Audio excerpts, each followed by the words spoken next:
Le salon de l'aménagement de la montagne commence demain à Grenoble avec notamment la présentation pour la première fois en France d'une tondeuse carrément étonnante. C'est une société iséroise qui l'importe dans l'Hexagone et vous allez le voir, cette machine est vraiment très douée. Elle peut tondre bien sûr, mais dans des pentes de 55 degrés et surtout elle peut se transformer en chasse-neige ou en balayeuse. Je vous laisse la découvrir avec ce reportage de Jordan Guéant et Antoine Marnas.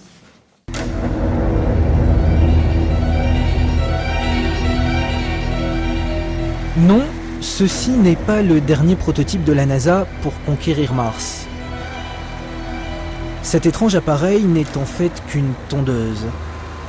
Oui, mais une tondeuse de luxe, car sous ces airs de Sharpanzer se cache la première tondeuse 4x4 télécommandée. Rien ne l'arrête, pas même les pentes de 55 degrés. Alors forcément, manette dans les mains, les vendeurs s'amusent comme des enfants avec leur PlayStation.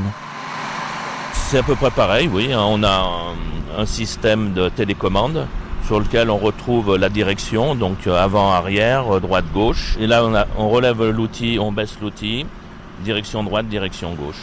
Destiné en priorité aux paysagistes, aux sociétés d'autoroutes ou aux stations de ski, l'Irus, c'est son petit nom, débarque tout droit d'Allemagne. Sa mission, aspirer, cannibaliser le marché français du débroussaillage en pente raide et soulager le dos et les articulations des agents qui jusque-là travaillaient avec une simple faucheuse. De là à ce que l'Irus soit remboursé par la médecine du travail. Remboursé, on ne va pas aller jusque-là. Disons que c'est un appareil qui est vraiment important pour la sécurité des opérateurs qui travaillent du matin au soir dans les pentes. On évite les problèmes de genoux, les problèmes de cheville, et puis c'est un appareil qui bien évidemment va éviter d'envoyer 5 opérateurs ou 6 opérateurs dans une pente pour faire un entretien, avec un seul opérateur qui ne va pas se fatiguer puisqu'il va rester en bas de la pente. Plus fort encore, la super tondeuse peut même se transformer en grosse balayeuse ou en petit chasse-neige. Mais à 45 000 € hors taxe l'unité, ça fait cher le couteau suisse.